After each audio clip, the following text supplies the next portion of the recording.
Halo semuanya, Assalamualaikum warahmatullahi wabarakatuh. Saya Irnawati dari Program Studi Pendidikan Bahasa Indonesia Universitas Indah PGRI. Di sini saya akan membahas tentang penggunaan ejaan bahasa Indonesia.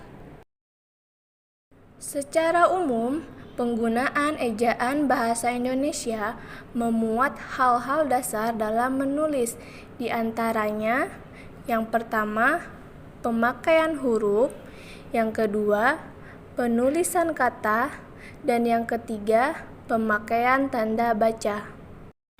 Pembahasan yang pertama, di dalam penggunaan ejaan bahasa Indonesia dijelaskan tentang pemakaian huruf. Di dalam PUEB dijelaskan tentang huruf abjad, huruf vokal, huruf konsonan, huruf diptong, gabungan huruf konsonan, huruf kapital, huruf miring, dan huruf tebal. Pemakaian huruf. Yang pertama, huruf abjad. Huruf abjad adalah suatu kumpulan huruf berdasarkan urutan yang umum dan baku. Yang kedua, huruf diptong. Huruf diptong adalah huruf yang terbentuk dari hasil penggabungan dua huruf vokal yang menghasilkan suatu bunyi huruf vokal yang baru. Di dalam bahasa Indonesia, terdapat diptong yang dilambangkan dengan ai, au, dan oi. Yang ketiga, huruf vokal. Huruf vokal adalah bunyi ujaran akibat adanya udara yang keluar dari paru-paru tidak terkena hambatan atau halangan. Huruf yang melambangkan vokal dalam bahasa Indonesia terdiri atas huruf A, E, I, O, dan U. Yang keempat, huruf konsonan. Huruf konsonan adalah bunyi ujaran akibat adanya udara yang keluar dari paru-paru, mendapatkan hambatan atau halangan.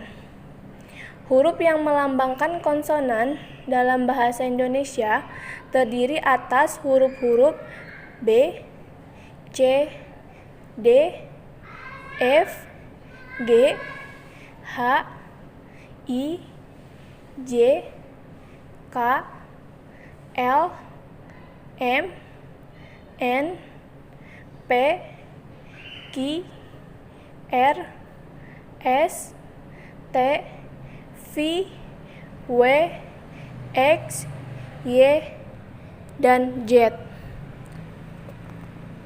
Yang kelima, gabungan huruf konsonan. Gabungan huruf konsonan merupakan huruf yang terbentuk dari gabungan beberapa konsonan sehingga membentuk suatu bunyi konsonan yang baru. Gabungan huruf konsonan yaitu KH, ENG, NY, dan SY yang masing-masing melambangkan satu bunyi konsonan. Nah, di bawah ini ada contoh pemakaian gabungan huruf konsonan dalam kata. Yang untuk pertama, KH, posisi awal adalah khusus, posisi tengah adalah akhir, posisi akhir adalah tarik. Untuk eng, posisi awal adalah ngarai, posisi tengah adalah bangun, dan posisi akhir adalah senang.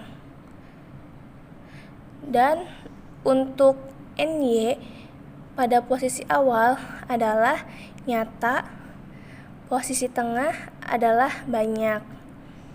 Dan untuk huruf konsonan SY, pada posisi awal adalah syarat, posisi tengah adalah musyawarah, dan untuk posisi akhir adalah arasy.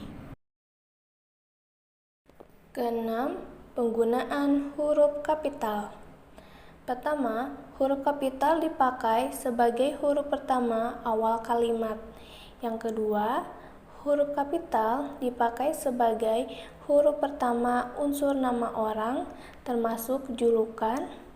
Yang ketiga, huruf kapital dipakai pada awal kalimat dalam petikan langsung. Yang keempat, huruf kapital dipakai sebagai huruf pertama nama bangsa, suku bangsa, dan bahasa. Yang kelima, huruf kapital dipakai sebagai huruf pertama nama tahun, bulan, hari, dan hari besar atau hari raya. Yang keenam, huruf kapital dipakai sebagai huruf pertama unsur singkatan nama gelar, pangkat, atau sapaan. Ketujuh, huruf kapital dipakai sebagai huruf pertama setiap kata nama agama, kitab suci dan Tuhan, termasuk sebutan dan kata ganti untuk Tuhan. Kedelapan, huruf kapital dipakai sebagai huruf pertama unsur nama peristiwa sejarah. Kesembilan, huruf kapital dipakai sebagai huruf pertama nama geografi. Kesepuluh, huruf kapital dipakai sebagai huruf pertama semua kata, termasuk semua unsur bentuk ulang sempurna dalam nama negara, lembaga, badan, organisasi, atau dokumen, kecuali kata tugas seperti di, ke, dari, dan, yang, dan untuk. 7.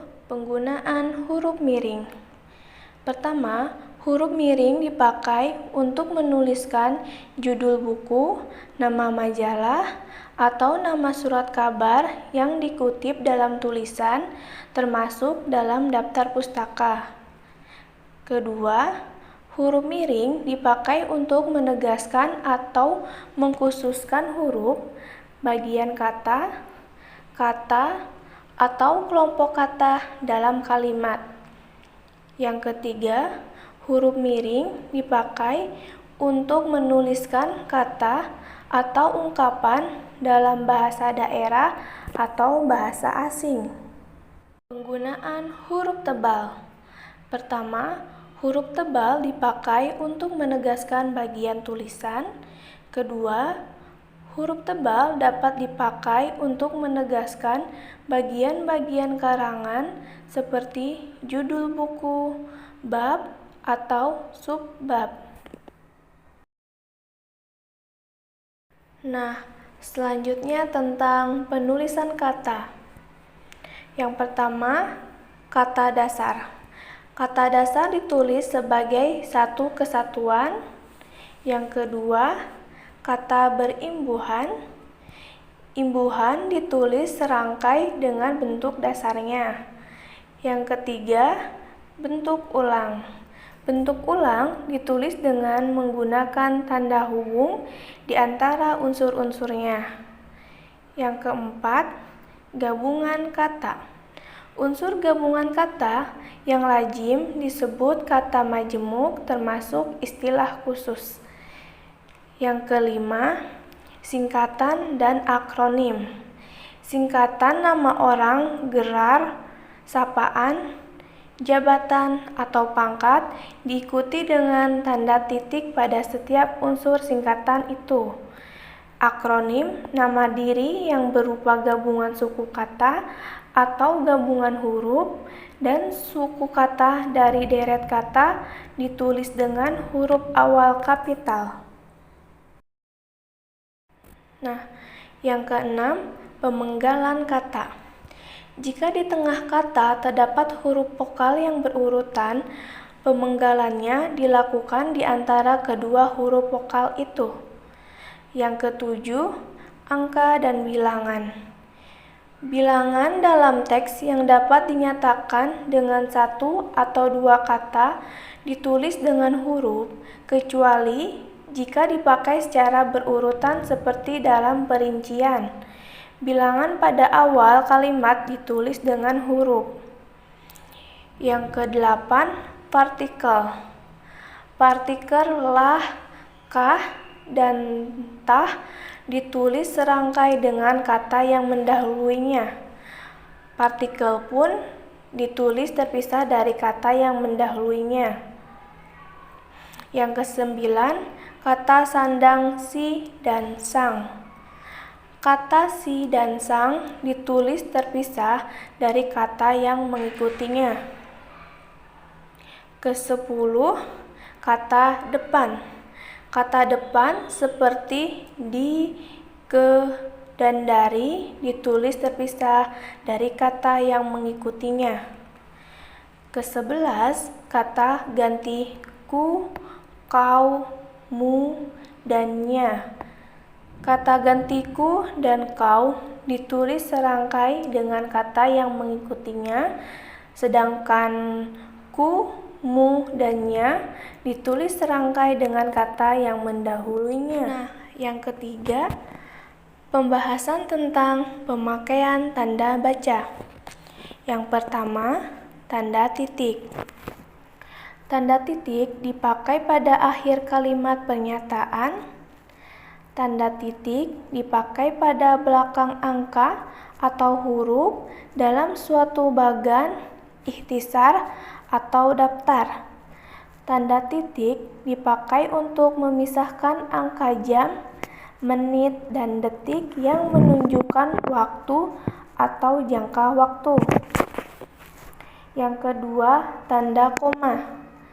Tanda koma dipakai di antara unsur-unsur dalam suatu pemerincian atau pembilangan. Tanda koma dipakai sebelum kata penghubung seperti tetapi, melainkan, dan sedangkan dalam kalimat majmuk atau setara. Yang ketiga, tanda titik koma. Tanda titik koma dapat dipakai sebagai pengganti kata penghubung untuk memisahkan kalimat setara yang satu dari kalimat setara yang lain di dalam kalimat majmuk. Tanda titik koma dipakai pada akhir perincian yang berupa klausa. Selanjutnya, yang keempat, tanda titik dua. Tanda titik dua dipakai pada akhir suatu pernyataan lengkap yang diikuti pemerincian atau penjelasan. Tanda titik dua dipakai dalam naskah drama sesudah kata yang menunjukkan pelaku dalam percakapan. Yang kelima, tanda hubung. Tanda hubung dipakai untuk menandai bagian kata yang terpenggal oleh pergantian baris. Tanda hubung dipakai untuk menyambung unsur kata ulang. Yang keenam, tanda pisah. Tanda pisah dapat dipakai untuk membatasi penyisipan kata atau kalimat yang memberikan penjelasan di luar bangun kalimat. Dan yang ketujuh, tanda tanya. Tanda tanya dipakai pada akhir kalimat tanya. Kedelapan, tanda seru. Tanda seru biasanya dipakai untuk mengakhiri ungkapan atau pernyataan yang berupa seruan atau perintah yang menggambarkan kesungguhan, ketidakpercayaan, atau emosi yang kuat. Kesembilan, tanda elipsis. Tanda elipsis dipakai untuk menunjukkan bahwa dalam suatu kalimat atau kutipan ada bagian yang dihilangkan. Kesepuluh, tanda petik. Tanda petik dipakai untuk mengapit petikan langsung yang berasal dari pembicaraan, naskah, atau bahan tertulis lain. 11. Tanda petik tunggal. Tanda petik tunggal dipakai untuk mengapit makna, terjemahan, atau penjelasan kata atau ungkapan. Ke-12, tanda kurung siku. Tanda kurung siku dipakai untuk mengapit huruf, kata, atau kelompok kata sebagai koreksi atau tambahan atas kesalahan atau kekurangan di dalam naskah asli yang ditulis orang. Yang ke-13, tanda kurung. Tanda kurung dipakai untuk mengapit tambahan, keterangan, atau penjelasan. 14. Tanda garis miring. Tanda garis miring dipakai dalam nomor surat, nomor pada alamat, dan penandaan masa 1 tahun yang terbagi dalam 2 tahun takwim. Teman-teman, terima kasih ya tidak beranjak dari awal hingga akhir video ini. Semoga materi yang saya sampaikan akan bermanfaat bagi kalian semua. Apabila saya banyak salah kata, mohon dimaafkan. Kurang lebihnya mohon maaf. Wassalamualaikum warahmatullahi wabarakatuh.